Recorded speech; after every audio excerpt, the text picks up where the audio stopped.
evil clown? What are we getting into? This man's brain is mush. It doesn't work anymore. People with body dysmorphia are gay, therefore they're not really trans, and conversion therapy is a good thing, and I support this doctor who does conversion therapy because 80% of people with body dysmorphia are gay. Also, like, the talking point of I need to know whether or not I can reproduce with you is like, Jordan Peterson did an interview with Matt Walsh, and it's just so incredibly unhinged. And it also shows just how bad they are at speaking when they're not in, like, a prepared content setting where they have scripts. Michael Knowles recently got in trouble for some words he uttered in relationship to eradication. That spilled over to some degree into your domain. Do you want to walk us through that? The words in no unclear terms were that Michael Knowles believes that transgenderism, quote unquote transgenderism, needs to be eradicated from the public life, which is pretty crazy if you swap that for any other idea. Like, if transgenderism refers to the ideology that, like, trans people exist and are a real thing and that we benefit from, you know, gender-affirming care. Like, if you swap that for any other ideology, eradicate Judaism from the public life, well, now you just sound like a Nazi. Brouhaha? He, of course, it was the left, and I think it started. He stumbles so much when he doesn't have prepared script. Usually it starts with Media Matters. I'm not sure who started it this time, but someone pulled. Also, this is from Media Matters. It's so funny. Like, he is absolutely terrified of Media Matters because what Media Matters does is they just, like, clip them saying heinous stuff, and now they have to contend with all the heinous stuff that they said. Where he said that we, I believe his exact words are, we need to, kind of a similar message to what I was just talking about. Yes, we want to protect the kids. That's our first goal. But what? Protect the kids? He said eradicate transgenderism. That's not what he said. Do you want to protect kids who are trans? Because literally all available evidence shows that allowing kids who are trans to talk to doctors and psychiatrists and not intervening with that doctor-patient relationship is the best thing you can do for the mental health and well-being of trans people. It doesn't end there. Trans ideology itself we have to defeat. And so we want to eradicate trans ideology from public life. By the way, this is literally a one-to-one dog whistle that the Nazis used. The Nazis specifically said that they wanted to eradicate Jewish ideology or cultural Judaism, which is similar to, like, cultural Bolshevism. Like, these were all dog whistles to say, no, we're not trying to eradicate the people. We're trying to eradicate the ideology we dislike. Just absolutely, like, literally one-to-one copying the Nazi dog whistle. And so it's the ideology that we're attacking. And of course, people interpret that, I think, in a willfully ignorant way. They interpret that as, well, we want to kill trans people, which of course is completely absurd. How are you going to eradicate transgenderism from the public life without it resulting in trans people being killed? Like, how do you intend to do that? Like, if somebody is adamant that, no, I'm not going to give up just because this law says that you can't be trans, like, how are you going to deal with that? Especially because the first victims of trans ideology are the trans-identified people themselves. They're the first ones who are victimized by it. How are trans people victimized by trans ideology? Because literally all available medical literature shows that being able to transition vastly improves their mental health, their well-being, their ability to function in society as a happy, healthy, productive member of society. For their own sake, first and foremost, we want to eradicate this ideology. But I'm literally saying we want to eradicate you for your own sake. See, there's nothing genocidal there. The real genocide, and I gave a college talk recently where I tried to make this case that going back to the suicide epidemic, which is a real problem among trans-identified people, but the real genocide when it comes to trans-identified people is it's like a self-genocide. It is a community erasing itself. Absolutely deranged statement. We know from all available medical literature that the reason why trans people are more likely to kill themselves is because of bigots like Matt and Jordan that treat trans people as subhuman, that trans people are kicked out of their families at high rates, that trans people are literally kicked onto the street as kids because their parents are transphobic. These are the reasons why trans people kill themselves. You could actually make this exact same claim about Jews in the Holocaust, because it's a well-known historical fact that the suicide rate of Jews in the Holocaust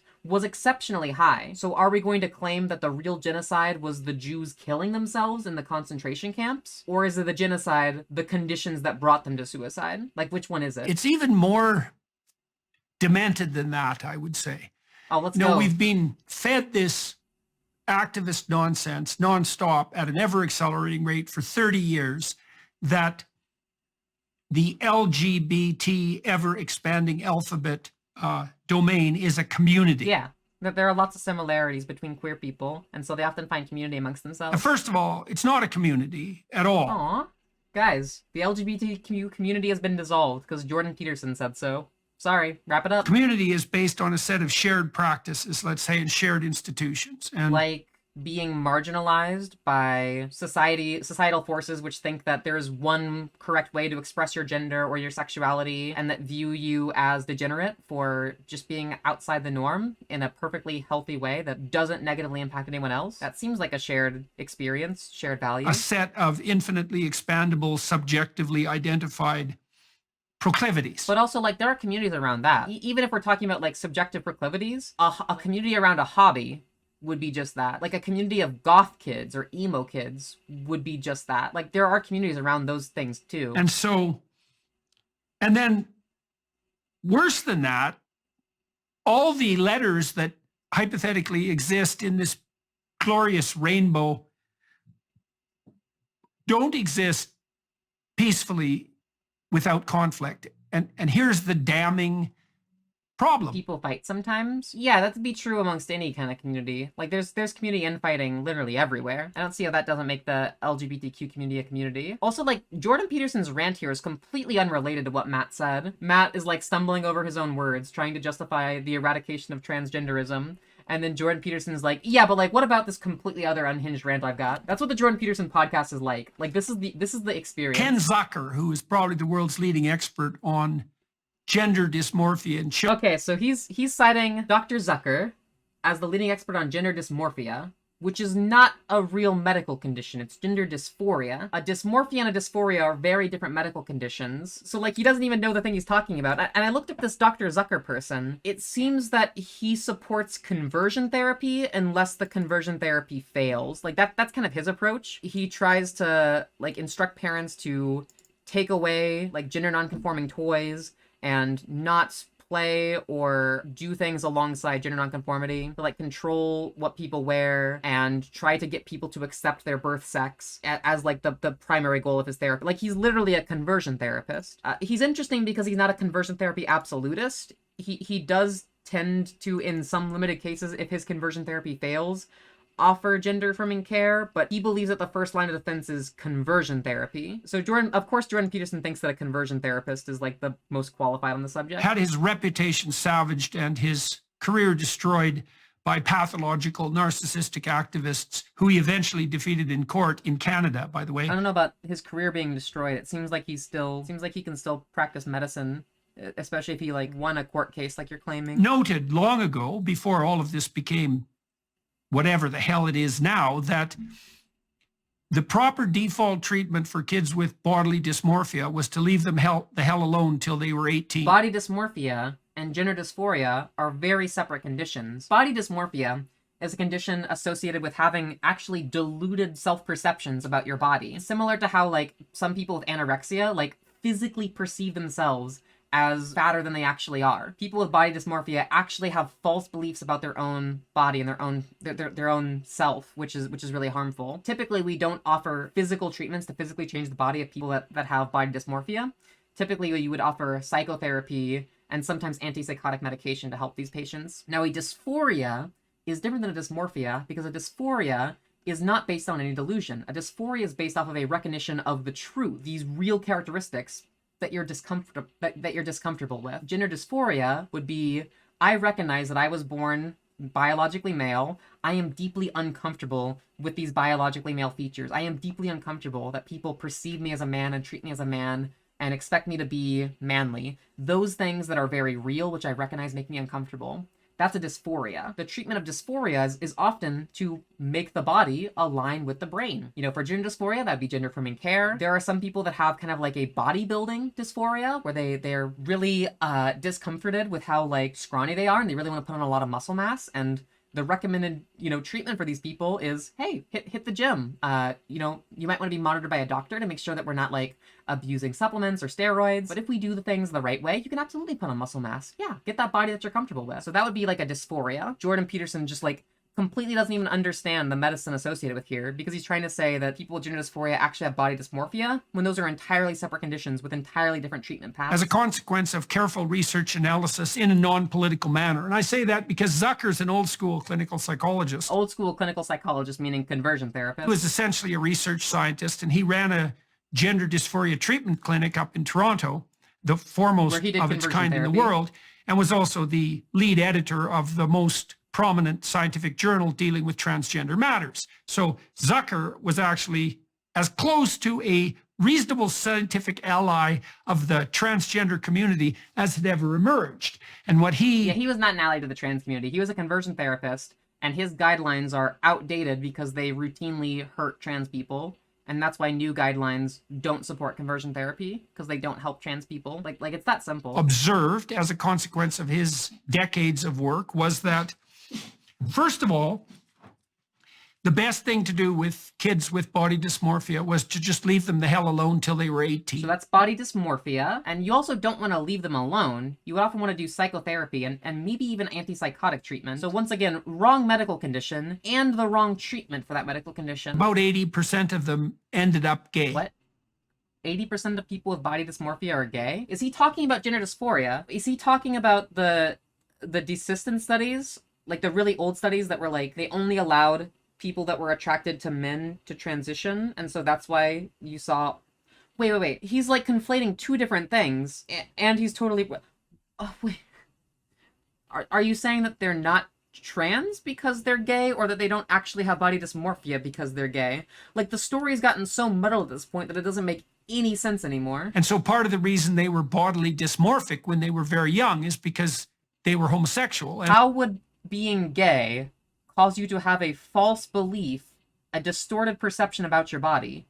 That doesn't track. It also doesn't track that being gay, like, makes you gender dysphoric, because there are gay and straight people who have gender dysphoria. And the most recent data we have on trans people shows that the sexualities of trans people is very diverse. A good spread of gay trans people, straight trans people, bisexual trans people, even asexual trans people. Like, a very diverse spread of sexualities is what we observe in the trans community these days. There was some tension between their emerging sexual proclivity and their biological reality. What? How is being gay at tension with your biological reality? What? That doesn't make any sense. A gay guy is like, yes, I'm a gay guy, and I like... how is that a tension with your biological reality? That makes no sense. In contrast to what was normal. But that's not a biological reality.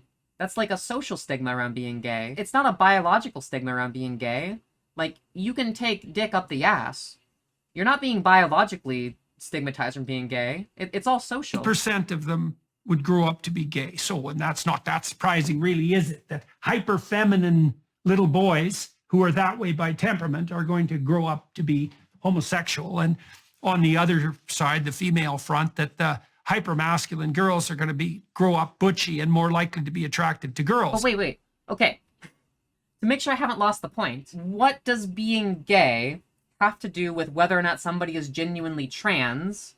But Jordan Peterson says it's because gay people or people with body dysmorphia are gay, therefore they're not really trans, and conversion therapy is a good thing. And I support this doctor who does conversion therapy because 80% of people with body dysmorphia are gay. This man's brain is mush. It doesn't work anymore. His talking points are so muddled that, like, I'm losing the maps of meaning. I don't think that's a real surprise to anybody. But the fact that it's 80% is quite the statistic. And what that means is that 80% of the kids who are being transformed surgically are gay. That data is outdated. And even if it were true, so what? Yes, gay people can also be trans. And so if there's a genocide, so to speak, and there isn't, but if there's a case of mass abuse of the gay community, the most egregious examples of that mass abuse is occurring at the hands of the trans activists. Is he actually trying to argue gay people are being eradicated because they're all transitioning now? Gay people outnumber trans people like 5 to 1 if you're just talking about strictly like at least 5 to 1 if you're just talking about people who are strictly homosexual. And if you count people who are like bisexual, then they outnumber trans people like 10 to 1 to 15 to 1. But also, like, Jordan Peterson, you're homophobic. Why do you care about gay people being trans so that they're now straight? Like why is that a...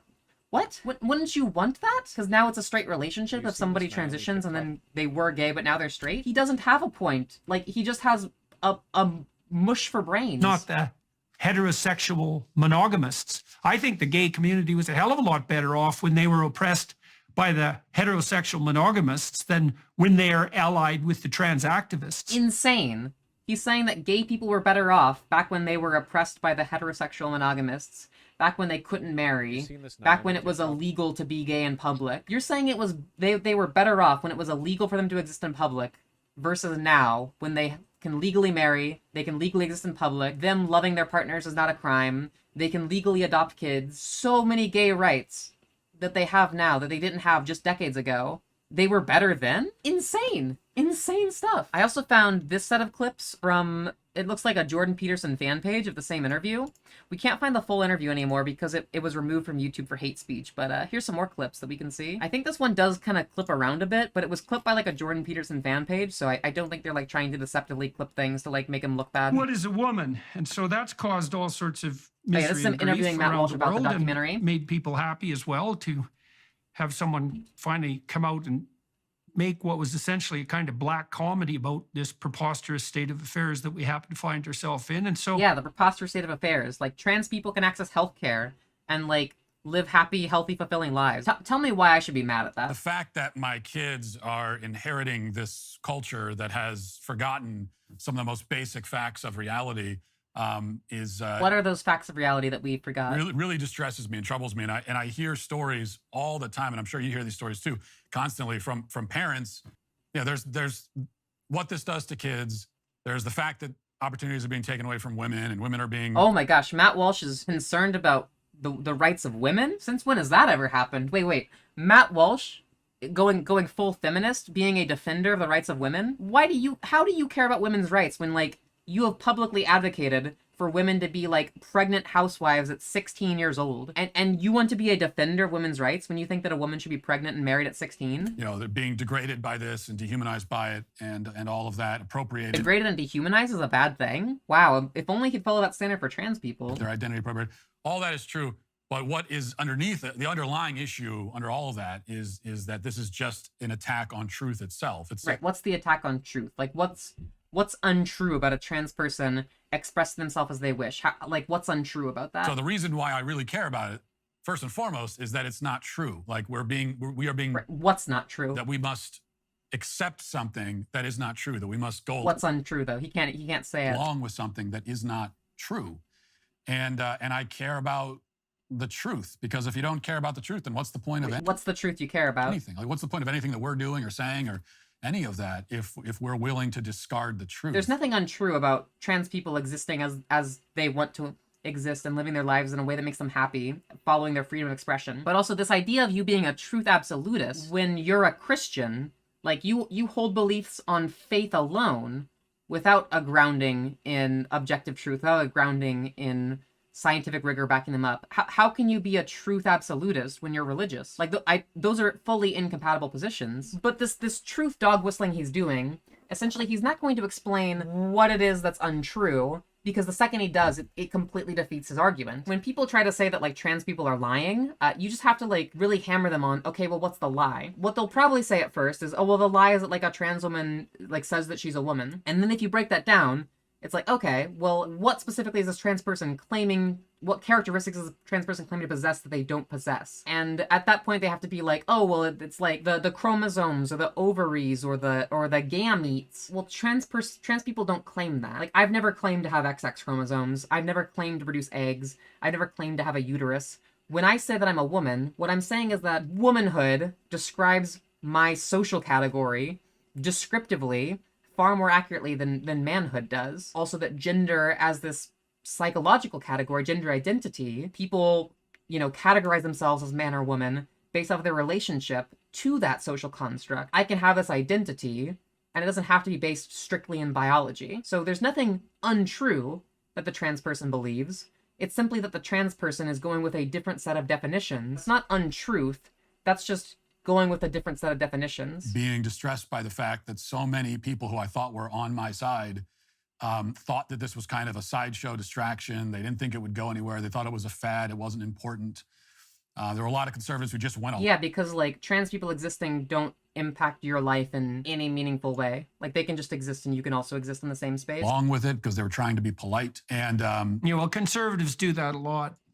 They do. And it's... If you believe in freedom, that's what you should do. If you believe in the right to life, liberty, and the pursuit of happiness, somebody wanting to live their life differently than you, well, it should be their freedom to do that. Your freedom does not extend to you eradicating ways of life that you disagree with. Like, literally, that's it. If somebody's way of life is not harming anyone, then just let them exist. And that's what trans people are. We're just existing. Unfortunate because it's like, in some ways, You could even make this argument on their end, in the reverse direction, way harder. Being Catholic, for example, has led to the abuse of thousands of children, and that's causing a real tangible harm. We should eradicate Catholicism based off of that claim. Like, that's identical to the argument that they're making, only the empirical backing of abuse of children is actually true in the case of Catholics, not in the case of trans people. Here's the thing. If a Catholic isn't harming anybody, I think they should be allowed to practice Catholicism. Like, that's their right. That's their freedom. And I hope that they would extend that same freedom to a trans person that just wants to live their life without harming anybody. A good impulse that you want to be polite, you have good intentions, you don't want to be mean to somebody, you don't want to make them feel bad. Tell us why we should not be nice, respectful people now. Those good intentions are exploited to a great extent by the left. Okay, so don't be good and respectful to people because it's exploited by the left? Why? It would have been about a year and a half before it came out. So No it would have answer, been okay. like mid-2021. The groundwork for the film, though, was just this question, which obviously I didn't invent the question, what is a woman? But it occurred to me. Well, it's such a stupid question. I mean, the fact that we have to ask that question. I was looking at this. It's not a stupid question. I mean, philosophers have been debating questions like, what is a man, for literally thousands of years. It's a really famous philosophical problem. The ancient Greek philosophers could not come up with a good definition of the term man, and they eventually settled on featherless biped, because it was like, it kind of works. It's a question that's been posed by philosophers for a really long time. You can even do this with, like, chair. That's the other classic example. Like, if you might have seen the Vsauce video, What is a Chair? It really hammers down that it's impossible to come up with a perfectly consistent definition of chair that includes everything that should be counted as a chair and excludes everything that shouldn't be counted as a chair. When people are asking, like, the what is a woman question, trying to play that game, they're just in bad faith trying to play the what is a chair game with you and show that no matter what definition you provide, it's not going to be perfect. I mean, the real solution to this is, regardless of what definition you go with, whether or not you say that the biological characteristics associated with being female, or we're talking about, like, the social characteristics associated with being a woman, the lived experience of being perceived and treated as a woman, gender performativity as a woman, or the gender identity of a woman. Regardless of how you want to define gender or womanhood, all of these definitions are going to be generalities. All of them are going to have exceptional cases, flaws, not going to capture everything. And the best way to resolve that is just to say, okay, no definition's perfect, exceptions exist, and gender is kind of all of the above. Sex is older than nervous systems by almost 1 billion years.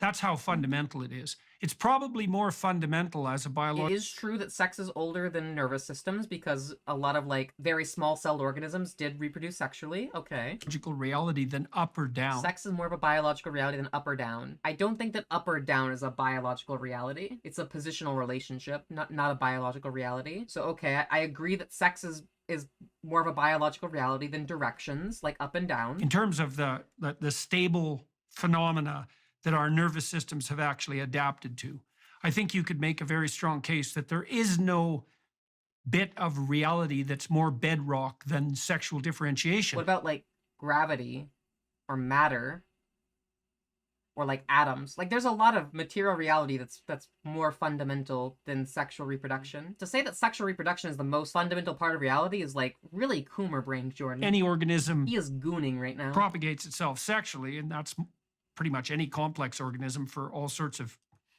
complicated reasons. If an organism can't tell the difference between its sex and the opposite sex, then it doesn't propagate. Jordan thinks that trans people are bad because they make it harder to figure out who's male and female, which makes it harder for us to sniff out our mates to reproduce with. I'm sorry, what? That's the argument we're making? If you're concerned about reproduction, human beings have language. Like, you can talk about reproduction. Oh, I can produce sperm. Or, oh, I can produce eggs. Hey, look at that. We can make a baby. Or, like, we also have in vitro fertilization. We also live in a world where it's like half of pregnancies are mistakes. Like, the idea that we can't reproduce anymore because trans people made us no longer to figure out who's male and female. This is such a non-issue.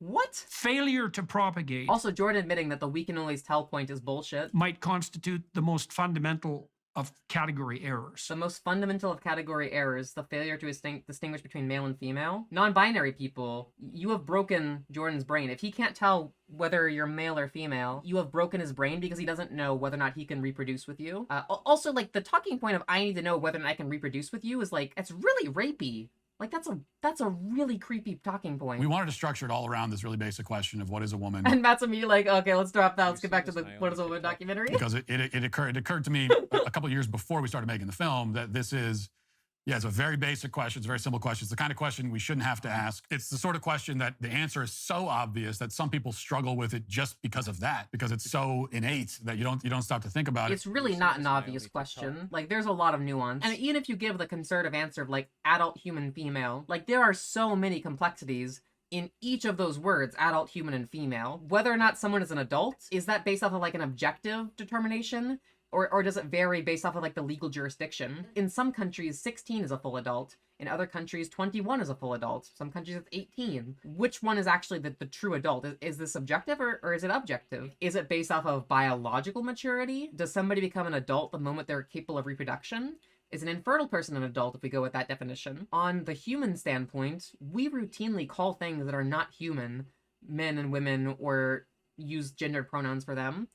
We can talk about examples like GLaDOS from the Portal series. We consistently use she, her pronouns for GLaDOS. 2B from Nier Automata. Nier Automata is a great example of how everybody knows that 2B is a girl, even though she's an android. Like, she's a robot, but everybody calls her a girl because she looks like a girl. And all the girls on Twitter that cosplay her and show off the nice boobies and booties. She's not a human. She doesn't meet adult human female, yet nobody has a problem calling her a woman. Other things we gender, like boats. She's a nice boat. Other vehicles. So many non-human things we still gender. And then on the female side of thing, well, good luck pinning down a clean and consistent definition of female, because regardless of what you choose to base it in, chromosomes, hormones, reproduction, there's going to be exceptions to whatever general rule you paint. The simplicity is that's where you find the beauty in it, the power in the question. Rather than making arguments at the other side, it's like you're giving the floor to them and you're saying, okay, you're claiming this and this. Well, tell me more about that. So when a man says, I identify as a woman, I can respond and say, well, you're not a woman and here are my reasons. A more powerful response is to say, oh, you're a woman. What do you mean by that? What do you mean you identify as a woman? What are you trying to say exactly? So that's all that question is really accomplishing is just, it's really giving the floor back to the other side and saying, explain to us what you mean by that. By the way, there are like quick answers you can provide to this question. I think that like going into like a really long-winded explanation, if you're in like a Matt Walsh catches you on the street situation, you probably want to go with like a short and simple answer, because otherwise you might like lose the point and lose the story. I do think that the best, most true answer to that question is that, well, it's kind of like all of the above with lots of different things covering aspects of sociology, biology, and psychology. But if you wanted to talk about like just a quick and easy definition for the term woman, you could just go with something like the gender, which is typically associated with the female sex. So now you're recognizing that it's a social category and that it's typically associated with the female sex, but not always. And so, yeah, you could go with a definition like that. It's pretty simple. And they're not able to do it. And if you can demonstrate that they themselves can't explain their own ideas and their own claims, then it's pretty much over. There's nothing else to say. They've exposed their own ideas as frivolous. I mean, you can do the same thing to conservatives super hard. Like, once you ask them what a female is, it's all over. I've come to realize more recently that almost everything that's happening in our culture has a satirical edge. And that's probably true of authoritarian totalitarianism in general. What does that have to do with authoritarianism, totalitarianism? It's time for some more deranged JP rants. Let's go. I started to understand that that's why the figure of the evil clown is such a common trope in... What? The figure of the evil clown? What are we getting into? When you get a rise in totalitarian ideology, you get a concomitant rise in, what would you say, the dominion of the evil clown. And everything turns into a parody. And there was certainly an element of that in your film. You know, I mean, when authoritarianism was on the rise, so was the image of the evil clown. Jordan Peterson is insane.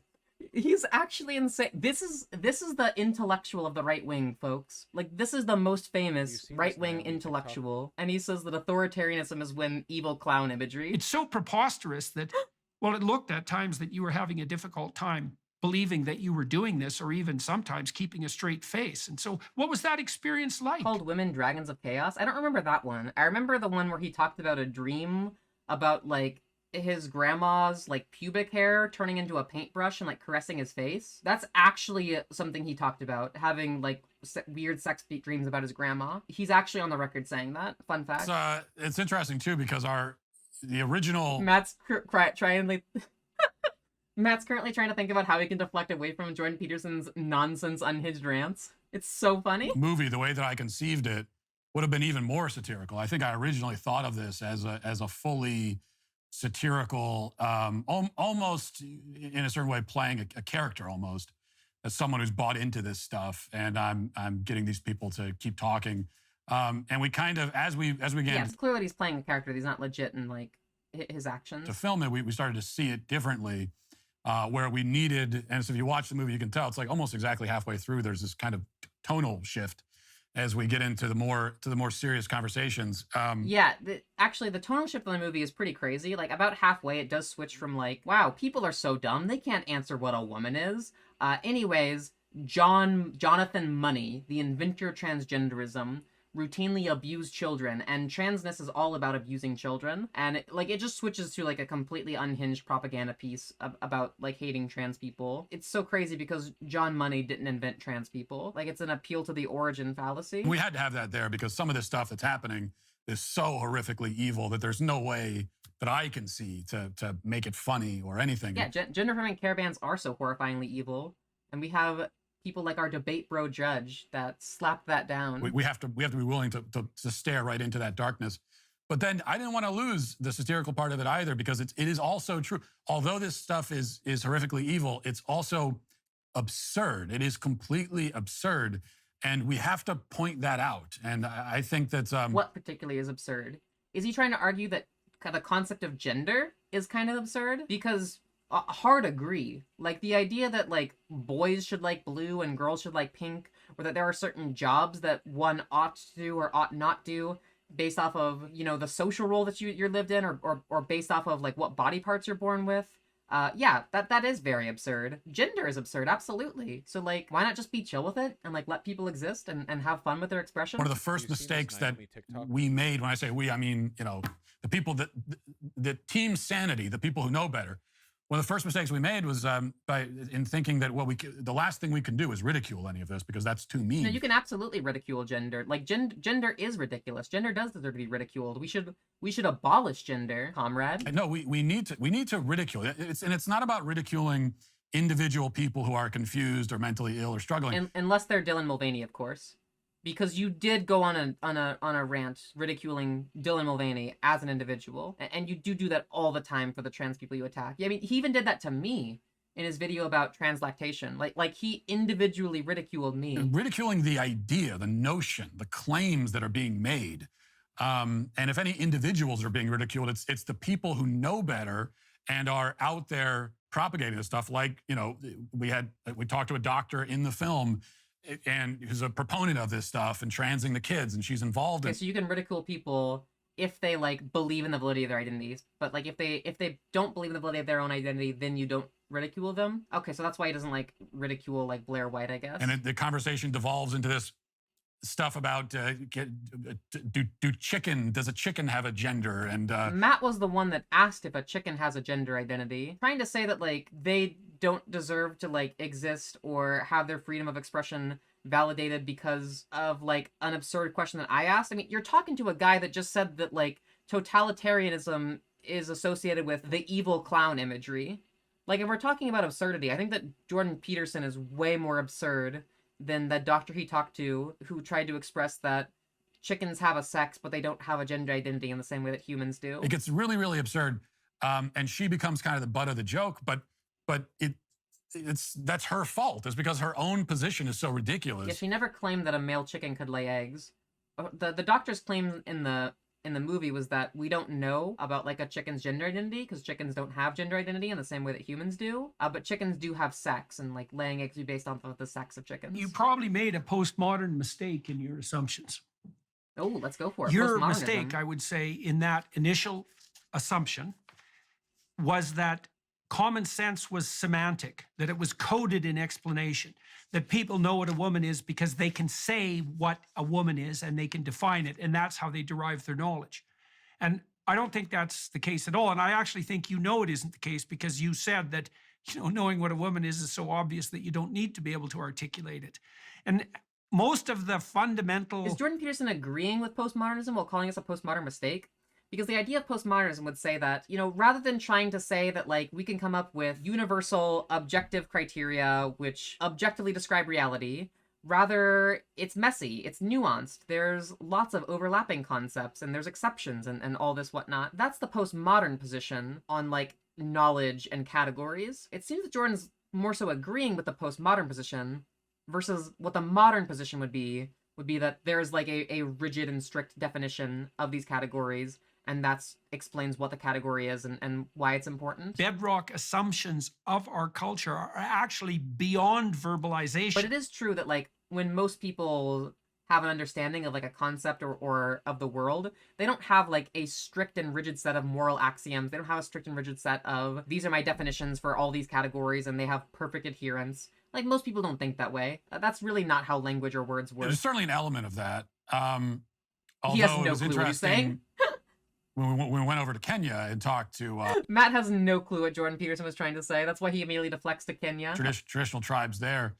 There was not that same... Traditional tribes, you talked to one tribe that you knew was very conservative in their beliefs about gender. That's not talking to traditional tribes. It took them a minute to understand what we were actually asking, because it is so obvious that when we first asked the question, they thought I must be asking something else because I couldn't possibly be asking that. They were confused because they didn't know what trans people were. And so, like, Matt had to explain what trans people were, but then explained it in a way that was intentionally making trans people sound, like, ridiculous. And so this very conservative tribe would agree with him. Once they understood what the question was, they had no trouble talking about it, you know, in detail and being very clear about it. I think that... The other thing that's really funny is that if you actually watch the section of the documentary where he talks to the tribe, they actually describe manhood and womanhood as social roles.